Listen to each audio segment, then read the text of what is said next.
अरे ए दादा, ये दादा, ये दादा, दादा दादा, ये दादा।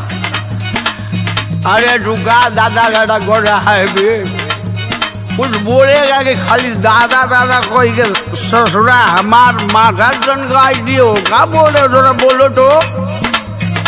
सुना ये दादा, एगो बात सुना ना। अरे सुनाओ का बक्का में सुना।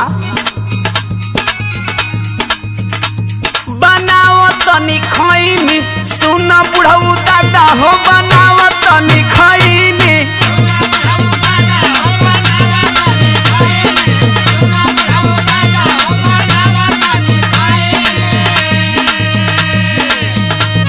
अरे बता, तोहर वाली बड़ की चुनौतियाँ का भयल दे।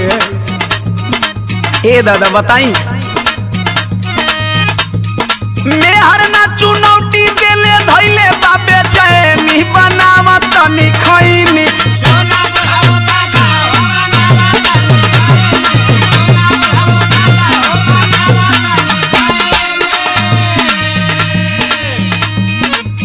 यहाँ का अर्थ हुआ हो?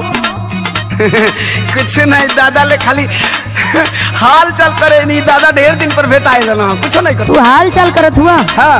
भूलवाओ तो हमके का तो के नशा करे से मना कैले रहनी है ना। ए दादा, सुना फलाना वो इ नशा ना करो ना, खाली हमसे हाल चाल करो ना। तू चुप रहा बुढ़ऊ, बोला मत। अब तू हम हूँ के जटबू। अरे सुना पहले इनकर हाल सुना। सुना। बिगाड़ लिखले दासा, करही में नशा हो, बिगाड़ लिखले दासा।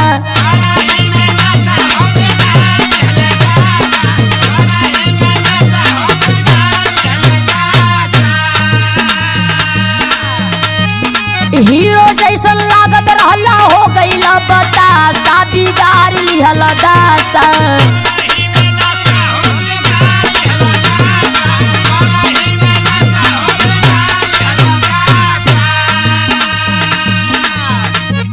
आशीर्वाद की मम्मी एगो मजबूरी बताई। अब भूलवा मत हमके। सुनू का सुनाओ तो बोला।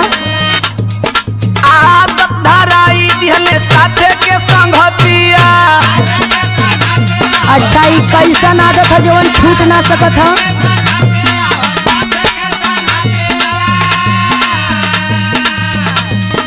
का कहीं रानी अब छूटे ना आदतिया।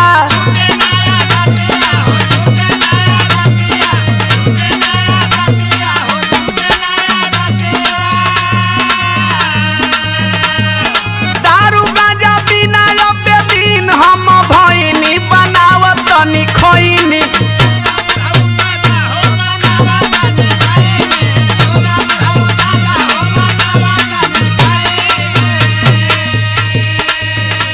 सुनो। हाँ बोलो। यही नाशा के चलते घर में कतना बवाल हो गई। का बवाल भइल बरे? सुनो। का सुनाओ तो। नशवे के चलते लागल घरवा में बखरा। अरे ना हो बड़का कमाना ऐसा ना, हम क्या लगा देला। अरे तुम्हार गलत भरम बा।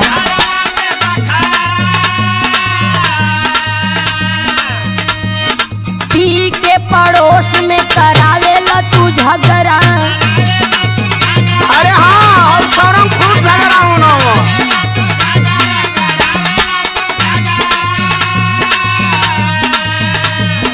दारू गांजा पी के रोजी करेला तमाशा, बिगाड़ लिखला दासा।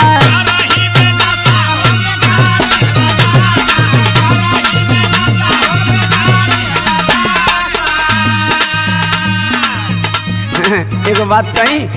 बोला। देख तू सही कहत अली, लेकिन आज भरे को हमार बात मान ले।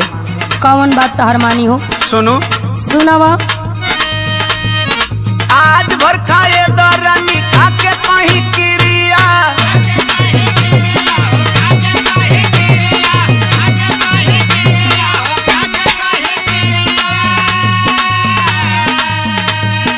मरद के दर्द बुझत कैसन बारूतिया।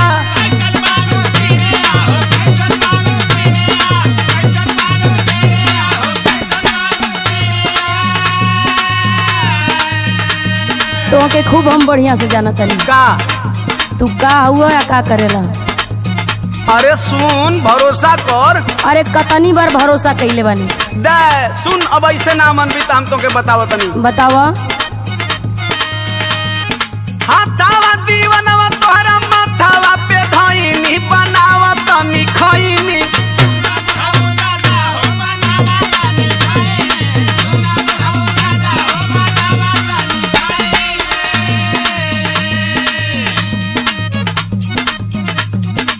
सुना हाँ तू कितनी बार क्रिया खैले बड़ा, कितनी बार गलती कैले बड़ा। अरे अब ना करो। तोहरी बाती में हम ना आवे वाला है। का बोलता बढ़िया से रहम तोहर जानत बानी हम हो।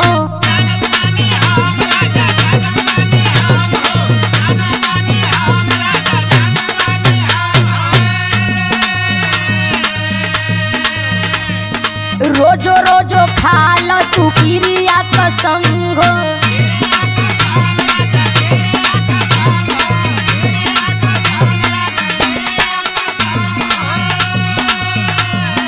कहेली मीनाक्षी रोजी पलटेला पासा बिगाड़ी हल दासा। सुन बुढ़ऊ बाबा हो बनावा तनी